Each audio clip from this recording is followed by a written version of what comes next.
Sense and Sensibility, Chapter 2. Mrs. John Dashwood now installed herself mistress of Norland, and her mother and sisters-in-law were degraded to the condition of visitors. As such, however, they were treated by her with quiet civility, and by her husband with as much kindness as he could feel towards anybody beyond himself, his wife, and their child. He really pressed them, with some earnestness, to consider Norland as their home, and, as no plan appeared so eligible to Mrs. Dashwood as remaining there till she could accommodate herself with a house in the neighbourhood, his invitation was accepted. A continuance in a place where everything reminded her of former delight was exactly what suited her mind. In seasons of cheerfulness, no temper could be more cheerful than hers, or possess, in a greater degree, that sanguine expectation of happiness which is happiness itself. But in sorrow she must be equally carried away by her fancy, and as far beyond consolation as in pleasure she was beyond alloy. Mrs. John Dashwood did not at all approve of what her husband intended to do for his sisters. To take £3,000 from the fortune of their dear little boy would be impoverishing him to the most dreadful degree. She begged him to think again on the subject. How could he answer it to himself to rob his child, and his only child too, of so large a sum? And what possible claim could the Miss Dashwoods, who were related to him only by half-blood, which she considered as no relationship at all, have on his generosity to so large an amount? It was very well known that no affection was ever supposed to exist between the children of any man by different marriages. And why was he to ruin himself and their poor little Harry by giving away all his money to his half-sisters? "It was my father's last request to me," replied her husband, "that I should assist his widow and daughters." "He did not know what he was talking of, I dare say. 10 to 1, but he was light-headed at the time. Had he been in his right senses, he could not have thought of such a thing as begging you to give away half your fortune from your own child." "He did not stipulate for any particular sum, my dear Fanny. He only requested me in general terms to assist them, and make their situation more comfortable than it was in his power to do. Perhaps it would have been as well if he had left it wholly to myself. He could hardly suppose I should neglect them. But as he required the promise, I could not do less than give it. At least I thought so at the time. The promise, therefore, was given, and must be performed. Something must be done for them, whenever they leave Norland and settle in a new home." "Well then, let something be done for them, but that something need not be £3,000. Consider," she added, "that when the money is once parted with, it can never return. Your sisters will marry, and it will be gone for ever, if, indeed, it could be restored to our poor little boy." "Why, to be sure," said her husband very gravely, "that would make great difference. The time may come when Harry will regret that so large a sum was parted with. If he should have a numerous family, for instance, it would be a very convenient addition." "To be sure it would." "Perhaps, then, it would be better for all parties if the sum were diminished by one half. £500 would be a prodigious increase to their fortunes." "Oh, beyond anything great! What brother on earth would do half so much for his sisters, even if really his sisters? And as it is, only half-blood, but you have such a generous spirit." "I would not wish to do anything mean," he replied.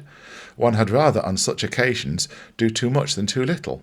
No one, at least, can think I have not done enough for them. Even themselves, they can hardly expect more."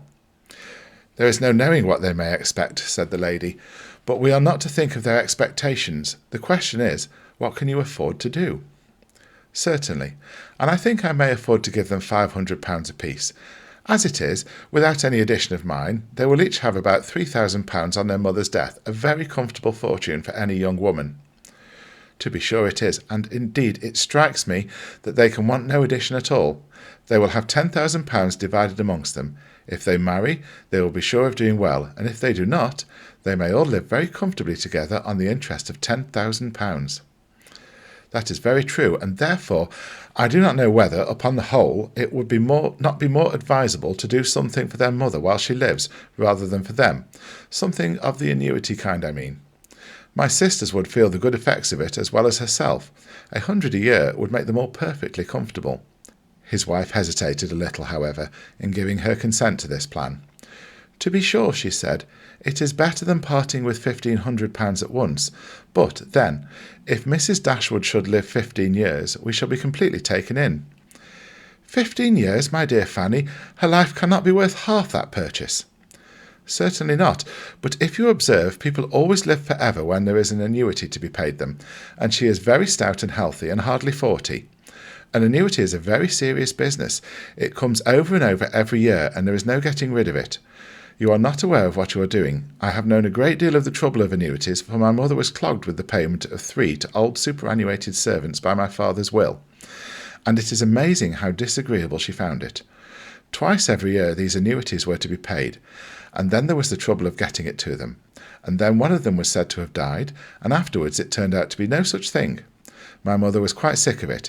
Her income was not her own, she said, with such perpetual claims on it, and it was the more unkind in my father because otherwise the money would have been entirely at my mother's disposal without any restriction whatever. It has given me such an abhorrence of annuities that I am sure I would not pin myself down to the payment of one for all the world. It is certainly an unpleasant thing, replied Mr. Dashwood, to have those kinds of yearly drains on one's income. One's fortune, as your mother justly says, is not one's own. To be tied down to the regular payment of such a sum on every rent day is by no means desirable. It takes away one's independence. Undoubtedly, and after all you have no thanks for it. They think themselves secure. You do no more than what is expected, and it raises no gratitude at all. If I were you, whatever I did should be done at my own discretion entirely. I would not bind myself to allow them anything yearly. It would be very inconvenient some years to spare £100 or even £50 from our own expenses. I believe you are right, my love. It will be better that there should be no annuity in the case. Whatever I may give them occasionally will be of far greater assistance than a yearly allowance, because they would only enlarge their style of living if they felt sure of a larger income, and would not be sixpence the richer for it at the end of the year. It will certainly be much the best way. A present of £50 now and then will prevent their ever being distressed for money, and will, I think, be amply discharging my promise to my father. To be sure it will. Indeed, to say the truth, I am convinced within myself that your father had no idea of your giving them any money at all. The assistance he thought of, I dare say, was only such as might be reasonably expected of you, for instance, such as looking out for a comfortable small house for them, helping them to move their things, and sending them presents of fish and game and so forth whenever they are in season. I'll lay my life that he meant nothing farther. Indeed, it would be very strange and unreasonable if he did. Do but consider, my dear Mr. Dashwood, how excessively comfortable your mother-in-law and her daughters may live on the interest of £7,000, besides the £1,000 belonging to each of the girls, which brings them in £50 a year apiece, and, of course, they will pay their mother for their board out of it. Altogether they will have £500 a year amongst them, and what on earth can 4 women want for more than that? They will live so cheap. Their housekeeping will be nothing at all. They will have no carriage, no horses, and hardly any servants. They will keep no company, and can have no expenses of any kind. Only conceive how comfortable they will be. £500 a year. I am sure I cannot imagine how they will spend half of it. And as to your giving them more, it is quite absurd to think of it. They will be much more able to give you something. Upon my word, said Mr. Dashwood, I believe you are perfectly right. My father certainly could mean nothing more by his request to me than what you say. I clearly understand it now, and I will strictly fulfil my engagement by such acts of assistance and kindness to them as you have described. When my mother removes into another house, my services shall be readily given to accommodate her as far as I can. Some little present of furniture, too, may be acceptable then. Certainly, returned Mrs. Dashwood. But, however, one thing must be considered. When your father and mother moved to Norland, though the furniture of Stanhill was sold, all the china, plate, and linen was saved, and is now left to your mother. Her house will therefore be almost completely fitted up as soon as she takes it. That is a material consideration, undoubtedly, a valuable legacy indeed, and yet some of the plate would have been a very pleasant addition to our own stock here.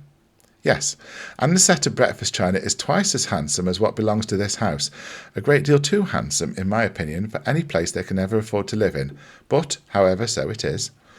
Your father only thought of them, and I must say this, that you owe no particular gratitude to him, nor attention to his wishes, for we very well know that if he could, he would have left almost everything in the world to them.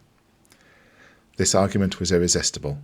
It gave to his intentions whatever of decision was wanting before, and he finally resolved that it would be absolutely unnecessary, if not highly indecorous, to do more for the widow and children of his father than such kind of neighbourly acts as his own wife pointed out.